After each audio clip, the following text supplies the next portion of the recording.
السببية في اللغة الإنجليزية هو إنك تخلي حد يعمل لك الحاجة دي، مش أنت اللي هتعملها بنفسك، أنت هتخلي حد يعملها. بستخدم إيه عشان أعبر عن السببية؟ بستخدم have plus object plus infinitive.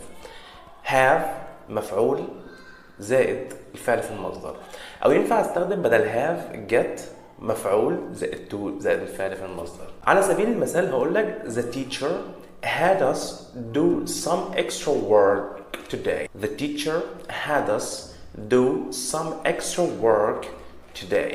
يعني المدرس خلانا نعمل واجب إضافي النهاردة. أو أقول لك please get Yasser to help you.